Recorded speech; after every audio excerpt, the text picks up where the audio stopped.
But when they arrested me on the 28th of November, the most notable thing was, just after I was dragged to the floor, a senior officer came up and said, "Take his press card off him." And that to me indicated that I was specifically targeted to be arrested, regardless of how I responded to the relation to what the police said to me, which was what I felt, because they literally just stopped me and arrested me. They didn't engage with me at all. Anyway, I wanted to make sure that I get the evidence for this. Now, what happened was, after that, I was taken to Charles Street, de-arrested. I said I want evidence of me having been arrested, and they refused to give it to me. I said, I'm not leaving till you give it to me. Then they re-arrested me, saying that I had a megaphone on me.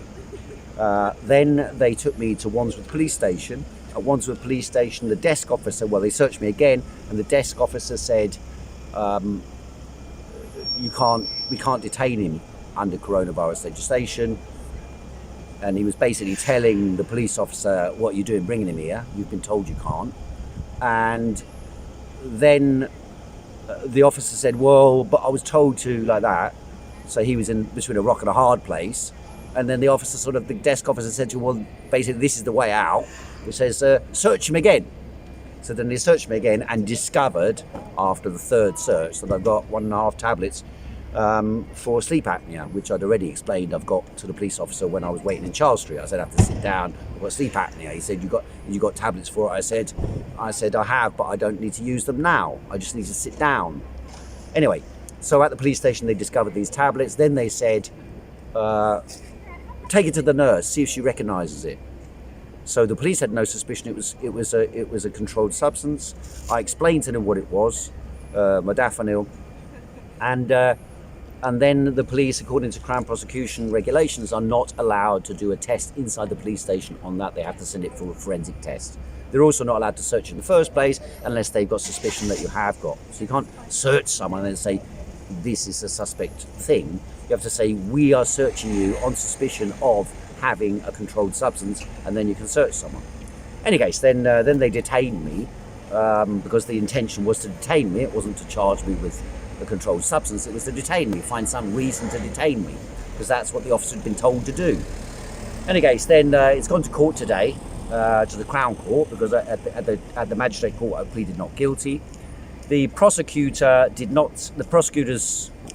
barrister had not received my defence statement, despite the fact I submitted it in advance of the magistrate's court hearing, but that just shows typical incompetence by the judicial process. They also sent me somebody else's court case, the prosecution against them, on a completely random issue. Some other guy who lives in Lambeth, and I told the CPS that they'd sent me someone else's papers as well as my papers.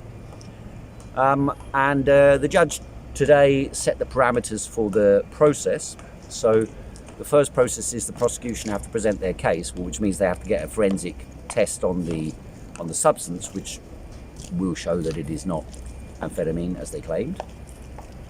Then I get 14 days to reply to that with my defence statement, which I've already done, but I'll expand upon, to include the participation of the National Union of Journalists and the UK Press Association in organising for me to be targeted to be arrested on the 28th of November, which is the real reason why I'm keen on going to court, because I want all this to come to light.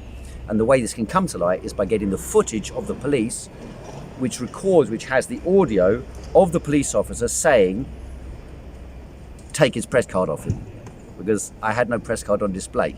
So how did they target? Why should you random person have a press card on it? So, and then I found out from the NUJ out of the subject access request that this had been discussed in correspondence between the press card authority, which is the police, and the National Union of Journalists leadership. And I've called for the resignation of the General Secretary of the National Union of Journalists as a consequence of their collaboration in the police in trying to repress and trying to get me arrested effectively. And the NUJ have claimed they've had a panel to investigate this, but they haven't asked me to present the evidence. So I told them, I'm going to present you with the evidence. And if you don't want the evidence, or if you don't want to call a panel to discuss when I presented the evidence, then I will present the evidence to the public. And it's up to them. And the next day, if they don't reply today, then I will go public with all the information about the participation by the NUJ in trying to have me arrested. And this all connects in with, if you saw the last time that subject Access Sam was arrested, it was also claiming, there are people going around with press cards, as if you can't be a journalist without being an NUJ member, which is, of course, nonsensical. And I am still an NUJ member anyway. No one's disputed that. Otherwise, there couldn't be an inquiry, or I couldn't challenge the NUJ General Secretary unless I was still an NUJ member. So they're not denying I'm an NUJ member. They just say they don't want me to have a press card. Well, that's another thing. So in any case, the judge did accept that this could constitute what they call an abuse of process. Illegal acts by the police, illegal arrest by the police. And so after I submit my defence, there will be a hearing on the 4th of May where this question of abuse of process will be dealt with. And that's what I'm looking forward to, because by that time the police should provide me with all the evidence I require to show that they had targeted me and that every arrest they carried out against me that day and every charge, well, the one charge they've made against me so far, the drugs charge, but also the other potential charges of breach of coronavirus legislation are false. And I can prove they're false by reference to the video material from the police. But we also have independent video material. For example, Toby Young posted a video of my arrest on that day.